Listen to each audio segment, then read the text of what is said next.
Bismillahirrahmanirrahim. Selamat melakukan lintas teman-teman, pada narasumber nanti akan diberikan sesuatu yang kontekstual dengan apa yang di lapangan. Dan itu tidak hanya teknis saja, tapi dengan hal-hal. Kenapa pestisida itu harus diklasifikasikan, harus memudahkan identifikasi, biar kita tahu dia ini insektisida, fungisida atau bakterisida, herbisida betul. Nah, menurut hasil riset Bapak Ibu, yang paling besar berdampak itu kaitannya dengan kaitannya dengan paparan pestisida itu mata sama kelamin. Penggunaan pestisida yang intens itu bisa terjadi mutagen. Kodok jantan bisa berubah jadi kodok betina. Makanya Bapak Ibu tidak heran kalau kita lihat di suatu daerah penggunaan pestisidanya yang intens, yang masif, biasanya agak kemayu orang. Baiklah Bapak Ibu, mungkin dari teman-teman ada yang mau didiskusikan, silakan. Penggunaan pestisida yang intensif itu jadi kan efeknya bagi kita, khususnya bagi tadi laki-laki. Nah, bagaimana untuk mengurangi atau agar tidak melakukan penggunaan pestisida yang berlebihan atau sesuai dosis, atau mungkin kalau di atas dosis bagaimana gitu, apakah itu efeknya juga untuk kita yang laki-laki tadi, jadi untuk mengedukasi para petani kita bagaimana menggunakan pestisida yang baik untuk kesehatan. Mungkin itu saja. Terima kasih. Assalamualaikum warahmatullahi wabarakatuh. Cara edukasinya, ya betul Bapak Ibu. Caranya sebenarnya sudah tadi ya, yang kaidah 6 tepat itu ya. Dari caranya supaya tidak boros, sasarannya siapa? Harus kita tahu sasaran dulu. Kalau sasarannya hama ya belinya insektisida. Kalau sasarannya penyakit, nah itu pentingnya kita harus edukasi petani. Dengan efisiensi untuk petani-petani kita yang boleh dibilang aktif secara ekonomi, salah satunya ada Mas Agus kita di sini. Mungkin kita bisa dikasih pedoman untuk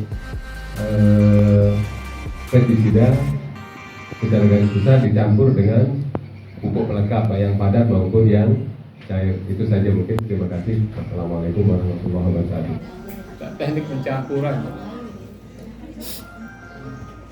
dalam beberapa jenis pestisida itu kadang kita kebingungan dalam menentukan dosis. Nah, misalnya dalam beberapa kayak tadi paraquat yang tadi disebutkan itu biasanya hitungannya itu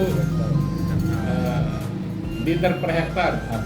Bagaimana kita bisa menyederhanakan itu menjadi misalnya mili per hektar, mili per liter gitu. Untuk bisa menghitung itu bagaimana tekniknya.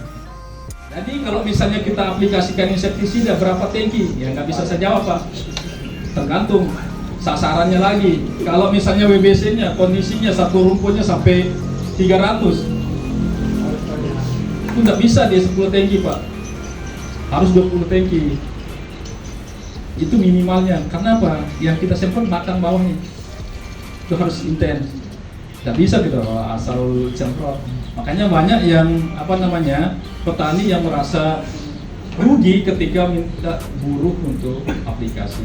Karena dia tidak tahu ya penting selesai lah itu.